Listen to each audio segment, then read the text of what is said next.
This week on Jerusalem Dateline, CBN News exclusive interview with President Trump's envoy, U.S. Ambassador to Israel, David Friedman. Friedman addresses the historic move of the U.S. Embassy, the long-awaited peace plan, and why evangelical support is so important to the Jewish state. Plus, we'll take a look at why Airbnb chose to eliminate its listing of Jewish homes in the biblical heartland.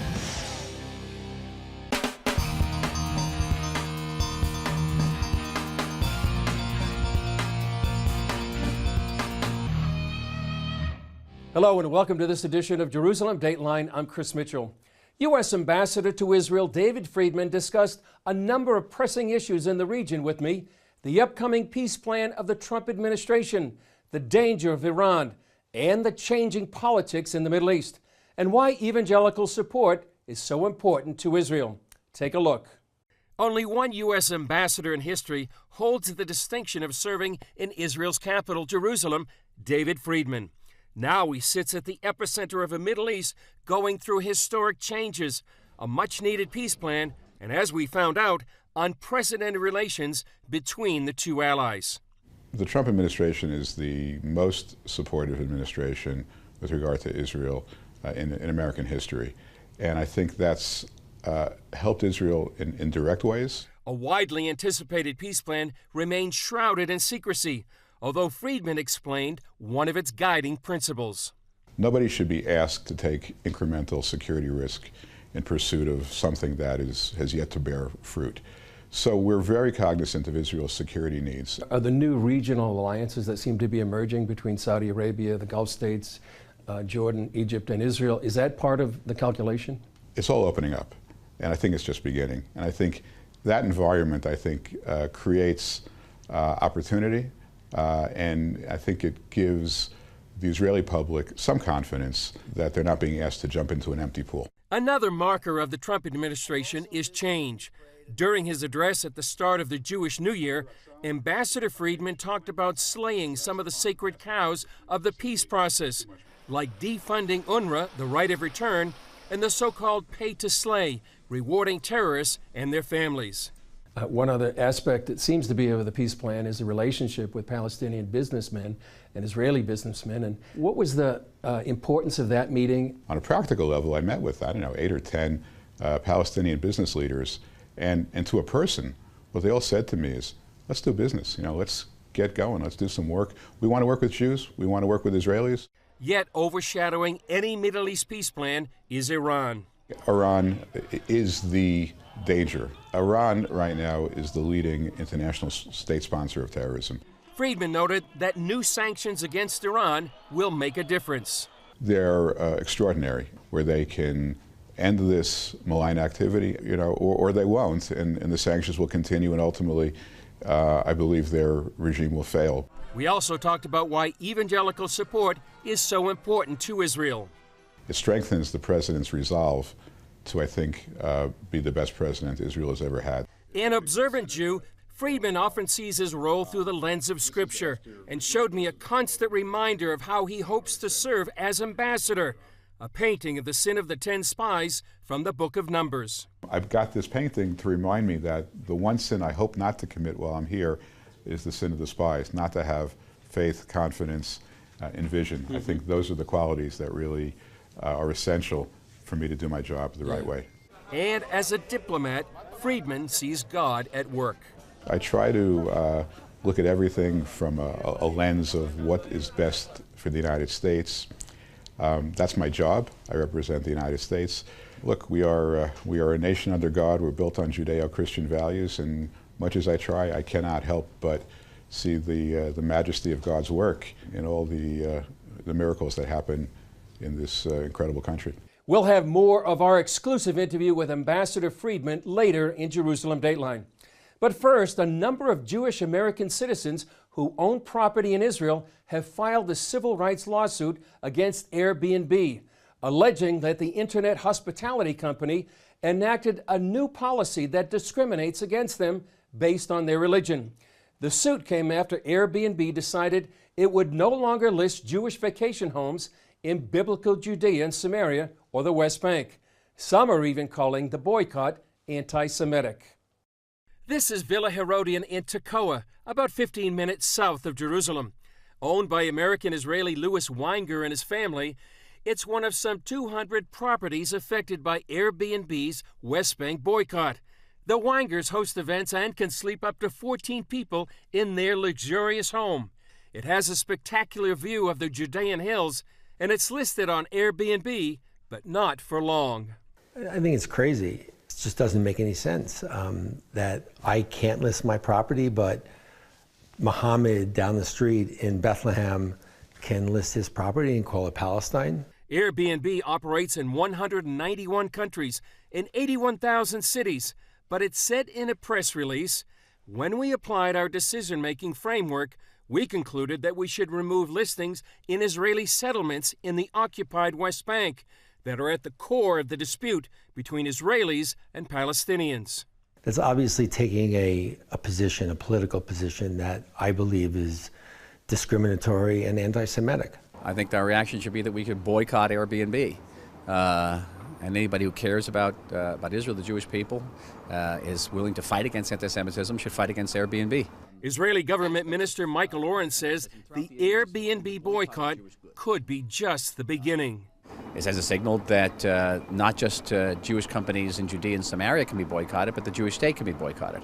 And we've known throughout history that waves of anti-Semitism, most recently the Nazi anti-Semitism of the 1930s, 1940s, began with a boycott of Jewish goods. This is the way it begins. Airbnb's policy discriminates grossly against people of the Jewish faith and people of the Jewish ethnicity. They treat Jews living in the West Bank different from any other group. Professor Eugene Kontrarovich said out of the whole world, Airbnb chose to make a point here. There is indeed a political dispute about the West Bank, but they're not saying we're not taking listings from the West Bank. They're saying we're not taking listings from Jews in the West Bank. That's not just a double standard, that's naked discrimination.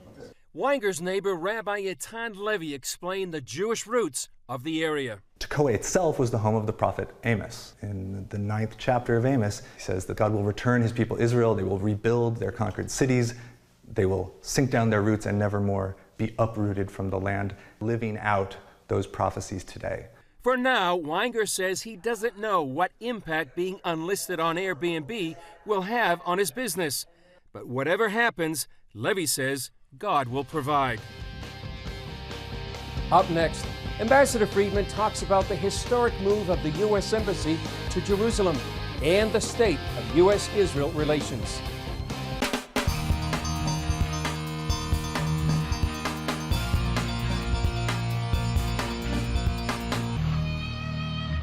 Here's more of our exclusive interview with U.S. Ambassador to Israel, David Friedman. Ambassador Friedman, so great to be with you, and thanks for being with us on CBN News. Thanks, Chris. My pleasure to be with you. May 14, 2018. Would you take us back to that day, and what did that mean for the United States and for Israel? Well, I think, first and foremost, it was the day that I think the United States put itself on the right side of history. I would suggest maybe your audience might agree with me, put itself on the right side of God. It was the day that we recognized really one of the great historical truths of our time, that Israel has Jerusalem as its capital, has always had Jerusalem as its capital. People mentioned to me in that context around that period of time, what's the big deal? Everybody knows Jerusalem is the capital of Israel. Isn't it just symbolic? And the answer is just the opposite. The fact is that everybody recognized Jerusalem was the capital of Israel. 3 presidents recognized Jerusalem was the capital of Israel. Congress recognized Jerusalem was the capital of Israel by overwhelming majorities, but no one did anything about it. And when something is true and you fail to recognize an obvious truth, that failure it can be very debilitating from the perspective of your foreign policy. So President Trump closed the deal. He sided with the truth. And I think that decision has now resonated throughout his foreign policy in all kinds of directions. It's, I think, strengthened us with regard to Iran, North Korea, other malign influences in the world. And I think it was just an extraordinarily important decision for the United States. Yeah, how would you describe U.S.-Israel relations 2 years after President Trump has taken over office? I think they're at a level that's unprecedented, whether it's commercial relations, intelligence sharing, military cooperation. I think just sort of the feeling that Israelis have for their support from the United States. The Trump administration is the most supportive administration with regard to Israel in American history. And I think that's helped Israel in direct ways from, as I mentioned, the direct context, but also I think it's given Israel a stature with regard to its neighbors, with regard to the region, that I think enables it to branch out in ways that we really haven't seen before. So I think we're seeing extraordinary things happening with regard to Israel, and they're all positive. What lessons from the Bible do you apply to being ambassador to Israel? Well, the primary lesson I would think is on the painting that's right behind you. It's it's a painting with regard to the sin of the spies who came back after spying on the land of Israel and told Moses, with the exception of two, with the exception of Joshua and Caleb, the other 10 said, we just can't conquer this land. And God considered it to be a great sin that the spies didn't have the confidence and the faith and the courage to believe in him and to go forward. And so, to me, the great lesson, the great biblical lesson to me is, look, I have no doubt I've committed many sins in the past. I'll commit many more in the future. But the one sin I hope not to commit while I'm here is the sin of the spies, which is the sin of not having faith or vision or courage or confidence in God's will and in the directions of the president. I think we're on the right track. Coming up, Ambassador Friedman talks about why evangelical Christians mean so much to Israel.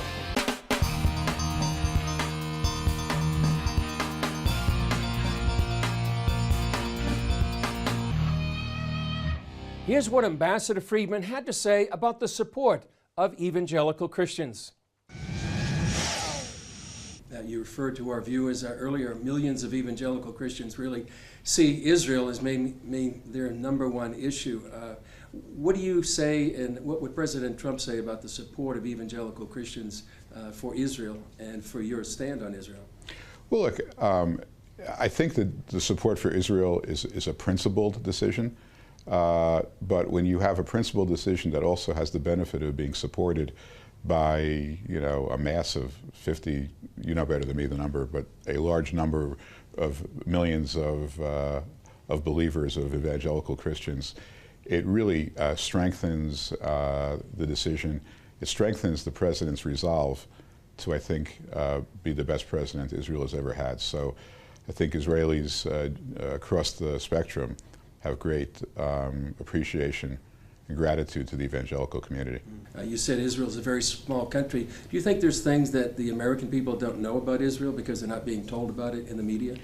Oh, I think there's lots of things that they don't know about Israel. One of the most important things is, just in practical terms, how important an ally Israel is to the United States.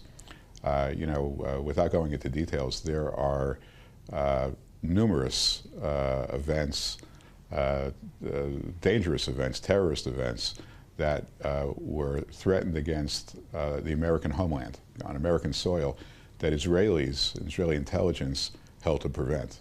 The Israelis do a lot for us. We do a lot for them. And maybe a generation ago, the relationship was more one-sided, where America was more of the giver and Israel was the taker. The relationship has grown much more reciprocal over the last generation, and Israel is a very important ally to the United States with regard to keeping Americans safe at home. A lot of people are interested in the peace plan that the President Trump, you have been part of that. I know you pushed back perhaps yesterday about the White House holding back the timing. Can you tell us a little bit about the possible timing and about general principles perhaps? I know you can't go into details about the peace plan.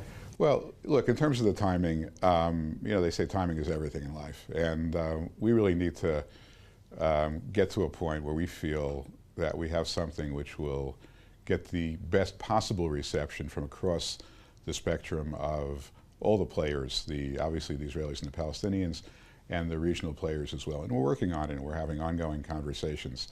And so I think we just need to kind of hit it at the right time with the right message, and we'll get there, but we're not there just yet. Are the new regional alliances that seem to be emerging between Saudi Arabia, the Gulf states, Jordan, Egypt, and Israel, is that part of the calculation? Well, it is, sure, because I think this all, this is a small area and an interconnected area, and I think the opportunities that Israel has are much greater. Just as the risks have changed, the opportunities are also much greater. Look, you saw they played Hatikva in Abu Dhabi a couple weeks ago at the judo championships. The Prime Minister visited Oman. There's relationships with Bahrain. The Prime Minister of Chad arrived to Israel yesterday. It's all opening up, and I think it's just beginning. And I think that environment, creates opportunity, and I think it gives the Israeli public some confidence that they're not being asked to jump into an empty pool. You mentioned in this year's Rosh Hashanah speech three things. You mentioned Iran, the United States pulling out of the deal. I think you mentioned slaying the cows, sacred cows of the calcified thinking of the peace process, and Jerusalem. In terms of Iran, how important is that? What danger does it pose to Israel and the U.S. and even the world? Well, I think Iran is the danger. I mean, there are others as well. I don't want to leave out others. North Korea is certainly dangerous. Russia is certainly dangerous. But Iran right now is the leading international state sponsor of terrorism. And its tentacles are reaching throughout the Middle East, into Europe. As you know, there were recently some terrorist attacks that Iran had plotted on European soil that the Israelis were able to get out in front of. So we have to stop that. And it's not just nuclear weapons, although nuclear weapons is obviously a significant part of it, but it's ballistic weapons, it's general malign activity, it's this adventurism that's created conflict in Yemen, Iraq, Syria, Lebanon. It all has to stop. And the sanctions that we've imposed, and they're just kicking in now, we're now really in the second full week of those, or the third full week of those sanctions. They're extraordinary, and I think they are going to ultimately put the Iranian government in a position where they can end this malign activity, end their adventurism, and their nuclear ambitions in favor of their own people, or they won't, and the sanctions will continue, and ultimately, I believe their regime will fail. But I think that we're in an extraordinarily strong position right now with Iran, and based upon what I've learned since I've had this position, I can tell you that the Iran deal, as bad as I thought it was when I was outside the government, with the benefit of what I know now and the benefit of a year or two of observations of the post-deal environment, boy, was that a terrible deal, and thank God the president was able to get us out of it. Up next, President Trump, King Cyrus, and the Jewish people.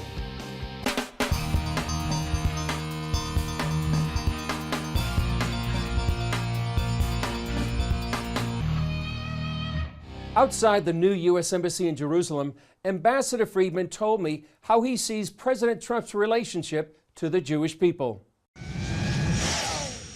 Ambassador, what does it mean for you when you come out here and take a look at the plaque? Well, it's kind of overwhelming. I walk past here and see my name inscribed here. Of course, it's the third name behind the president and the vice president, and they deserve all the credit for this, but it is something to see your name on something so historic. So it's deeply meaningful to me, and I just can't imagine being prouder of anything else other than my kids. What was that day like, May 14, 2018?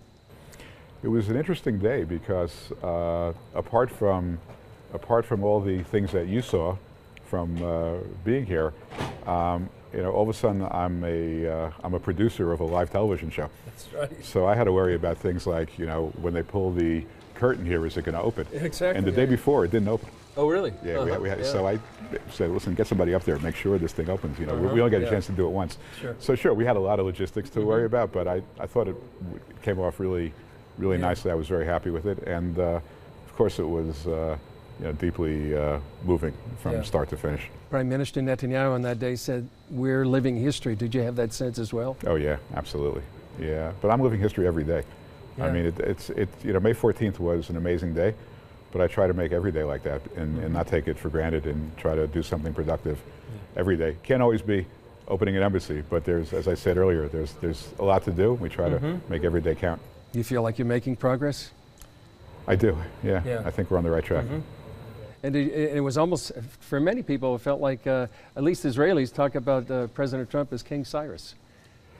I think what he did was incredibly historic, and it took tremendous courage. I was with him as he was making the decision, as he was getting advice from others, as he was hearing from world leaders.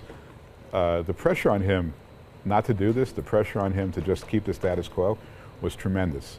And I saw firsthand the courage and the strength of conviction that he had in making this decision. So I certainly don't think that comparison is overstated. He deserves everything that I think people appreciate him for. It was an honor to sit down with Ambassador Friedman, and please pray for this godly man as he serves in a very strategic role for such a time as this. Well, that's all for this edition of Jerusalem Dateline. Thanks for joining us. Remember, you can follow us on Facebook, Twitter, Instagram, and YouTube. I'm Chris Mitchell. We'll see you next time on Jerusalem Dateline.